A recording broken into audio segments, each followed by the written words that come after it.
Jack the Ripper. Coba sebut nama itu. Pasti yang langsung kebayang adalah sosok misterius berjubah yang berkeliaran di jalanan London yang berkabut kan?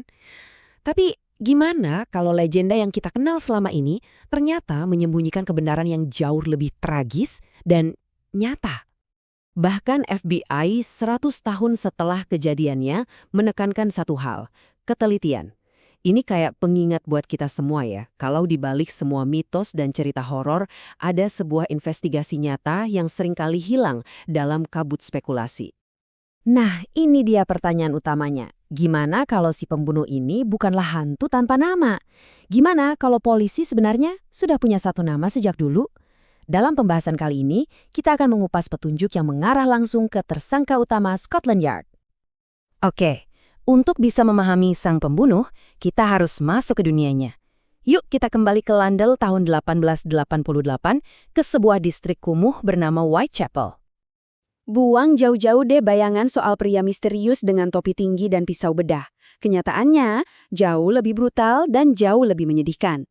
Whitechapel itu bukan panggung teater, tapi labirin jalanan sempit yang isinya cuma kemiskinan, penyakit, dan keputusasaan. Coba bayangin, 80.000 jiwa, 80.000 berdesakan di area yang sempit. Banyak dari mereka itu imigran yang lari dari kekerasan di kampung halamannya. Buat ribuan perempuan di sana, satu-satunya cara biar bisa makan, ya dengan menjual diri di jalanan.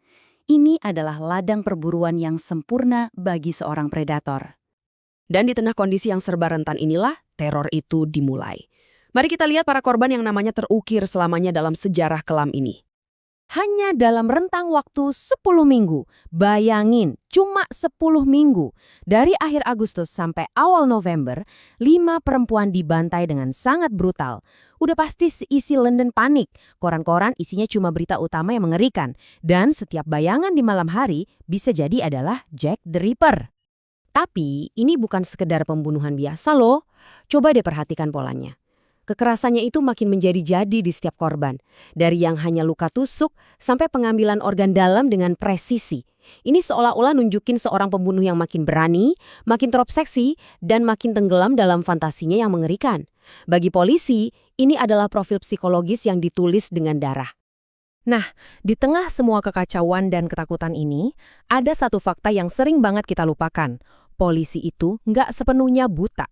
Jauh dari citra detektif yang kebingungan, mereka punya satu nama yang terus-terusan muncul. Seorang pria yang mereka yakini sebagai pelakunya. Dan ini dia buktinya. Sebuah memo internal bukan dari sembarang orang, tapi dari salah satu petinggi kepolisian, Sir Melville McNaghten.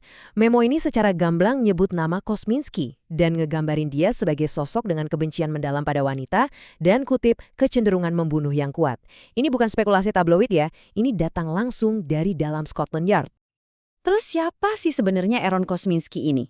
Dia bukan dalang kejahatan yang jenius kayak di film-film. Dia itu seorang imigran Yahudi Polandia yang lari dari penindasan. Kerjanya sebagai penata rambut. Tapi di balik kehidupan biasanya itu pikirannya hancur. Dia dilaporkan sering dengar suara-suara aneh dan menderita delusi sampai akhirnya harus masuk rumah sakit jiwa. Kisahnya ini, ya, sebuah tragedi. Nah, disinilah letak teka-teki utamanya. Di satu sisi banyak banget yang cocok, kan? Dia tinggal di pusat lokasi pembunuhan, namanya ada di memo polisi. Tapi di sisi lain, banyak juga yang aneh. Kenapa pembunuhan berhenti 3 tahun sebelum dia dirawat? Dan kalau dia memang pelakunya, kenapa dia nggak pernah diadili? Ini gambaran yang sangat membingungkan. Waktu boleh terus berjalan, tapi kasus ini seolah menolak untuk mati. Pertanyaannya, apa teknologi abad ke-21 bisa akhirnya memecahkan kejahatan dari abad ke-19? Mari kita lihat upaya modern untuk menyingkap identitas Jack the Ripper. Tepat 100 tahun setelah teror di Whitechapel, FBI memutuskan untuk turun tangan.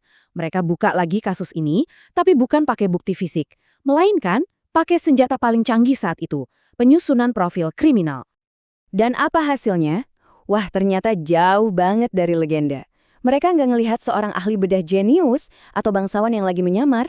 Sebaliknya, mereka melihat seorang pria yang terisolasi secara sosial, kikuk, dan kemungkinan besar tinggal atau bekerja di Whitechapel. Mereka yakin kalau si pembunuh ini seorang penyendiri yang kemarahannya mungkin udah kelihatan dari kecil. Bisa jadi dalam bentuk kekejaman terhadap hewan.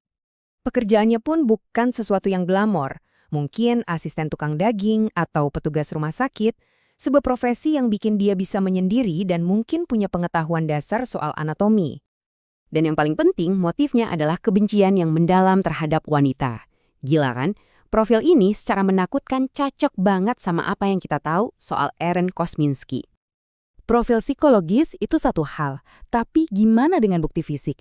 Nah, beberapa tahun lalu, ada klaim yang bikin geger dunia. Sebuah selendang sutra yang konon katanya ditemukan di dekat salah satu korban, disebut-sebut punya jejak DNA si pembunuh. Ini kedengerannya kayak jawaban akhir dari semua teka-teki ini ya. Sayangnya, asal-usul selendang ini jujur aja sangat meragukan. Cerita tentang gimana selendang ini didapat dan disimpan selama 100 tahun itu penuh dengan lubang dan kontradiksi. Dan ini masalah besar dalam investigasi forensik.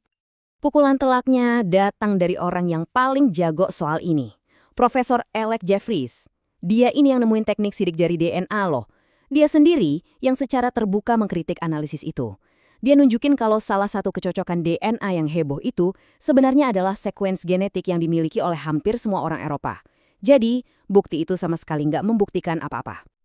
Jadi kesimpulannya gimana? Bukti terkuat dari zamannya menunjuk bukan pada monster jenius, tapi pada seorang imigran yang malang dan sakit jiwa. Bukti modern yang paling menjanjikan ternyata zong. Terus kenapa kita masih aja terobsesi sama citra Jack the Ripper sebagai dalang kejahatan yang brilian? Mungkin karena kebenaran yang sesungguhnya bahwa kejahatan sekeji itu bisa datang dari penderitaan dan penyakit itu jauh lebih menakutkan daripada mitos manapun.